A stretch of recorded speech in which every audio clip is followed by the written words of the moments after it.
వీడు నా పిఏ, వాడిని చూడు ఎట్ట కొట్టేశాడు ఉద్దిపున్నానికి. నా పిఏ ఒకటి జోలికి వెళ్తాడా? ఒక బీసీ సామాజిక వర్గానికి సంబంధించిన మనిషి. నా పిఏని చూడు ఏ విధంగా కొట్టేశారు మీరు, ఏ విధంగా హాస్పిటల్ పాలైపోయాడు. ఇదిగో చూడు నీ నాయకులు ఎట్లా కొడుతున్నారో మా వాళ్ళని. మీ కళ్ళుంటే చూడు. ఏంటి శాంతి భద్రతలు లేవు అంటున్నావు? ఇప్పుడు లేవా అప్పుడు లేవా? వీటికి సమాధానం ఏ ఒక్కదానికైనా నువ్వు చెప్పగలవా?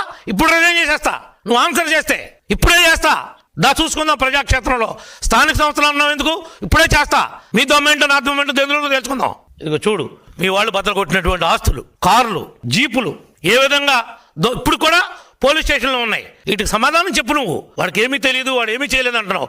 ఒకటి కాదు రెండు కాదు ఇలాంటి ఇన్సిడెంట్లు ఇగో చూడు ఎన్ని ఉన్నాయో మీరు చేసిన ద్రోహాలు.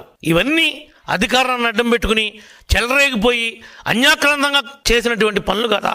అధికార మతంతో కళ్ళు నెత్తికెక్కి మీరు ప్రవర్తించినటువంటి తీరు ఇది కాదా? ఇట్లా సమాధానం చెప్పండి. ఇదిగో చూడు రెచ్చిపోయిన మట్టి మాఫియా. ఇది నేనేమన్నా అన్నప్పుడు వేసుకొచ్చానా?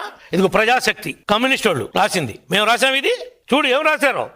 మేము వెళ్ళి కలెక్టర్కి ఏం కంప్లైంట్ ఇచ్చామో చూడు. హాస్పిటల్లో ఉండి ఈయన ఒక డాక్టర్ రోడ్డు మీద నుంచున్నాడు. 11-12 గంటల టైంలో వీళ్ళేంటో ఇటు వెళ్తున్నారు ఏంట్రా అని రోడ్డు మీద ఆగి నుంచున్నాడు. ఏంట్రా ఆగి నుంచున్నావు అని చావచేత కొట్టారు. 14 లక్షలు అయింది. ఇతను అపోలో హాస్పిటల్లో ఏలూరులో మాకు మా వల్ల కాదు, ప్రాణాపాయం ఉంది, రిబ్స్ ఇరిగిపోయి లంగ్ పొడుచుకుంటున్నాయంటే అపోలో పంపిస్తే 14 లక్షలు మెడికల్ బిల్ అయింది. ఇదంతా ఘోరం కాదా? అంటే మాకు జరిగినప్పుడు మీకు తెలీదా? అప్పుడు నిద్రపోతున్నారా మీరు? ఇవన్నీ సమాధానం చెప్పండి.